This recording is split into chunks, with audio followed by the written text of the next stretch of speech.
Olá pessoal, como vocês vêm passando? Vamos dar início à nossa segunda semana de estudo, né? Do plano de estudo tutorado, nosso PET. A gente já está aí dando início, né? No volume 3. E para essa semana, voltado para o terceiro ano do ensino médio, a gente vai abordar um pouquinho sobre o sistema ABO de grupo sanguíneo. Gente, vamos começar aí com mais conceitos da genética. Mas, professora, o que é isso? Sistema ABO de grupo sanguíneo. Então, todo mundo sabe que a gente tem uma constituição, né? Um sangue. E a gente, ao longo, né, foram descobrindo que a gente tem uma tipagem diferente. Cada pessoa vai ter um tipo de sangue diferente. Então, a gente tem 4 tipos sanguíneos. A gente tem o sangue A, B, AB e o O. E eles vão ter RH, que pode ser positivo ou negativo.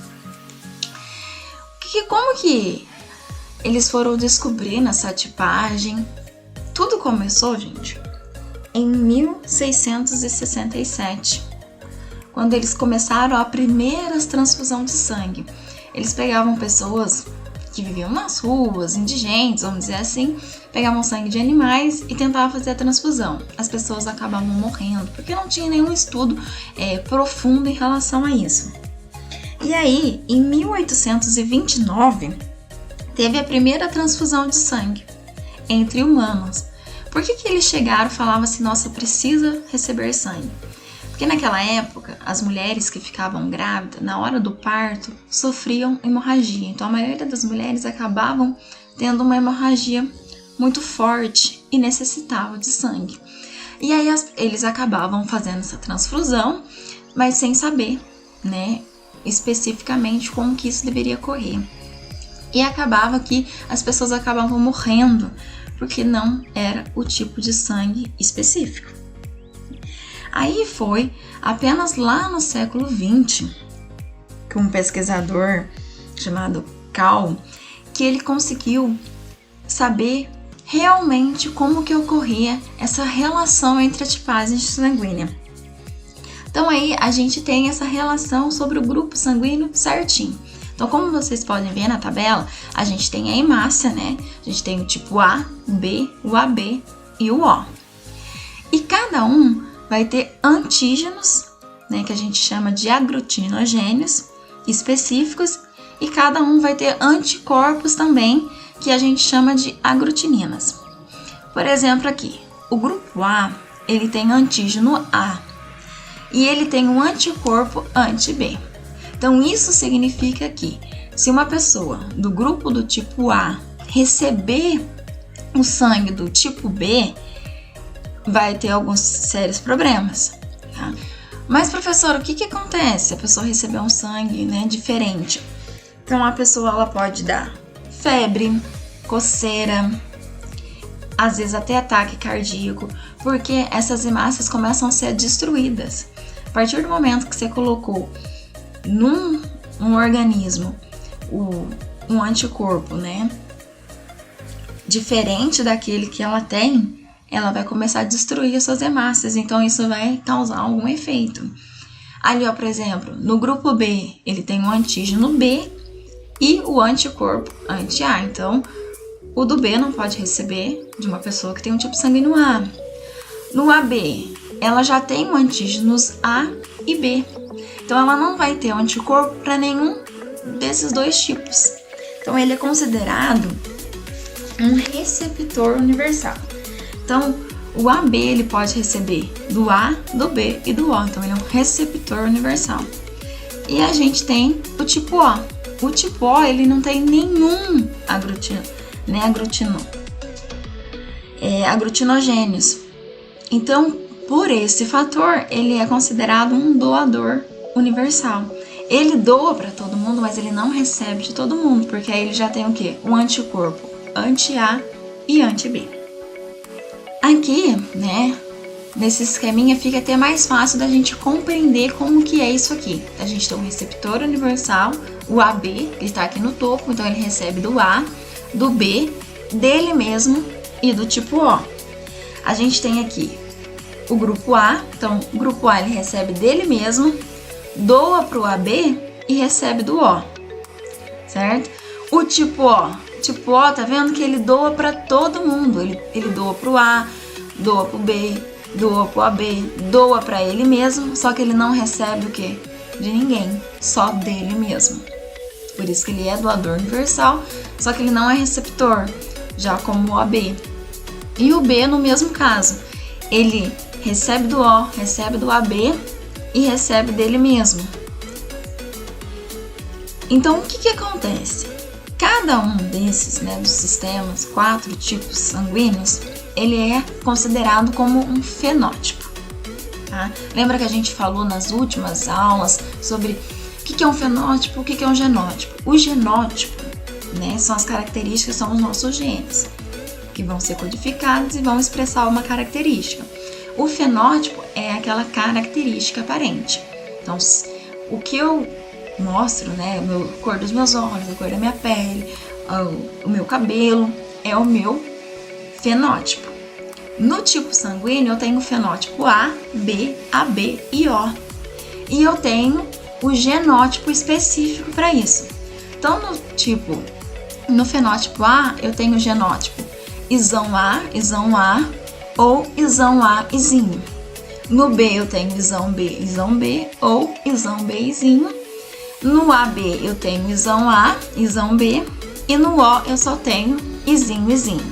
É como eu vou representar e como eu vou poder fazer os cruzamentos e começar a entender como, por exemplo, o pai do tipo A e a mãe do tipo B pode ter filhos de qual tipagem sanguínea. Então, eu consigo ter uma probabilidade da tipagem sanguínea dos meus descendentes. Então, por isso que eu tenho toda uma estrutura genotípica para poder fazer esses cruzamentos.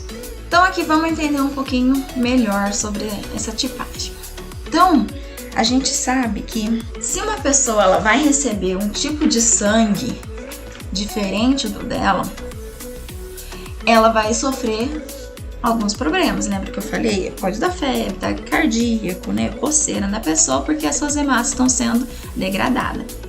A gente tem um caso muito comum que acontece, que é a eridoblastose fetal, que é uma anemia que dá na criança por causa do fator RH da mãe.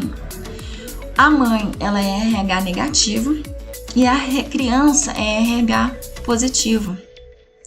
Quando eu tenho contato, do RH positivo com o RH negativo, ele vai causar uma aglutinação. Então, você imagina quando o leite está coalhando? Você vai lá, ferve o leite e ele coalha. Então, quando esses dois tipos, o RH negativo e o RH positivo, ele entra em contato, é como se ele coalhasse. E aí vai dificultar o quê? A circulação sanguínea da criança. É o que vai dar com que a criança fique anêmica.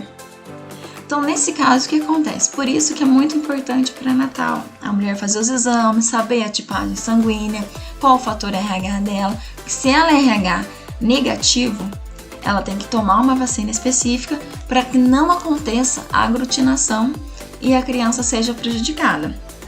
Agora, se a gente vê que a tipagem da criança ela é negativa também, não tem problema. Mas se a mãe é negativa e a criança é positiva, pode acontecer isso sim. Tá? Ah, professor, pode chegar que a criança chegue à morte? Às vezes pode acontecer, no desenvolvimento dela mesmo, porque querendo ou não, a criança vai se alimentar através do sangue, onde vai estar os nutrientes. Então a gente tem a placenta que vai estar ali conectando os nutrientes da mãe para a criança. Então ela tem contato com a tipagem sanguínea da mãe, não tem como, Então vai acontecer sim. Aqui, na questão número 1, os tipos sanguíneos do sistema ABO são caracterizados pela presença ou ausência de aglutinogênios e aglutininas. O sangue tipo A, por exemplo, possui uma principal característica o quê? A presença. Então, o que a gente sabe que eu mostrei lá no quadrinho, então cada tipagem ele tem um aglutinogênio. Então, o tipo A, ele tem o aglutinogênio tipo A e ele tem o aglutinino o quê? Anti-B. Então, qual que é a característica dele? Ele tem aglutinogênio A? B? Não, porque a gente sabe que ele é aglutinogênio A. AB, de aglutinina anti-A? Não, porque ele pode receber dele. Ele não vai ter um anticorpo contra ele mesmo, tá? Então, a B não é. A C, aglutinina anti-B? Sim. Ele tem o quê? Um aglutinogênio A e uma aglutinina anti-B, que é o que a gente falou lá. Então, uma pessoa do tipo A não recebe sangue de uma pessoa do tipo B. Então, a alternativa certa é o quê? Aglutinina anti-B. Alternativa C. A D lá, aglutinina anti-A e anti-B? Não, só se estivesse falando do tipo AB, do O, quer dizer, né? De aglutinogênio A e B também não. Então, a alternativa correta na questão 1 é a C, aglutinina anti-B. Na questão 2, compreender o sistema ABO é fundamental para evitar possíveis danos à saúde no momento de uma transfusão sanguínea.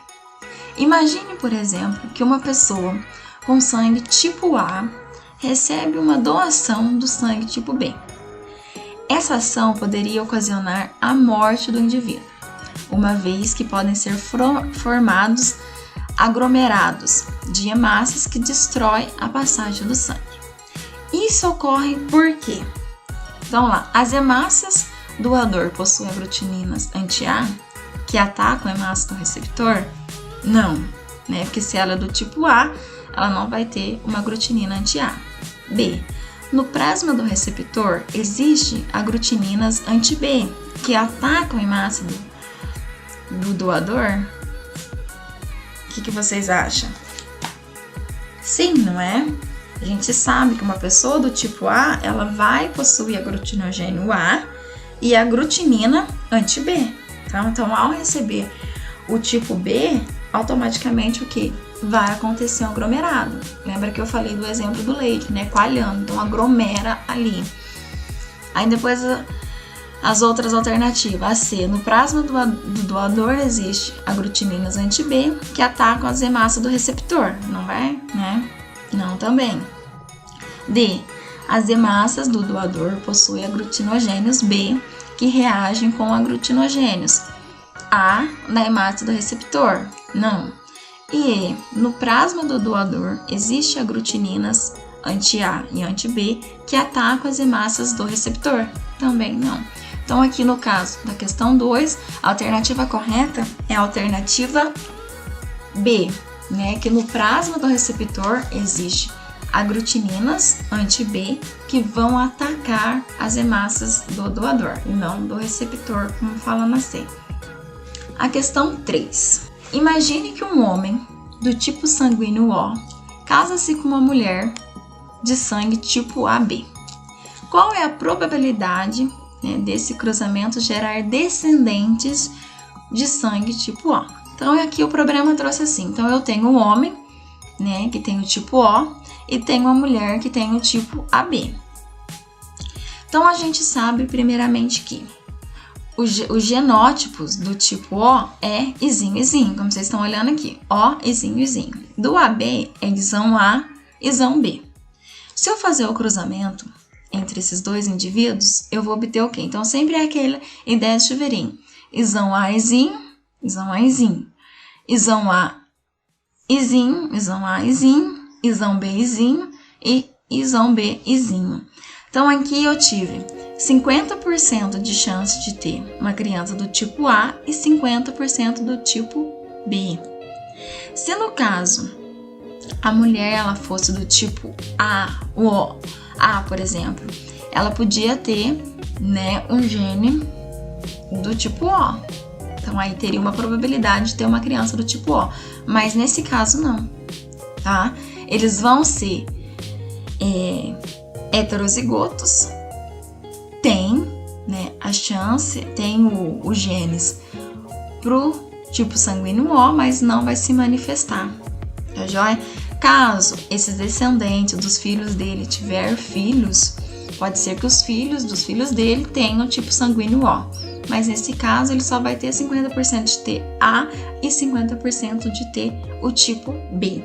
Então a alternativa correta é a alternativa D, que fala assim: a probabilidade é nula, pois os descendentes gerados poderão ter apenas genótipos isão A izinho e isão B izinho. Na questão 4, aí fala assim: um casal tem 2 filhos. Em relação ao sistema ABO, um dos filhos é doador universal e o outro receptor universal.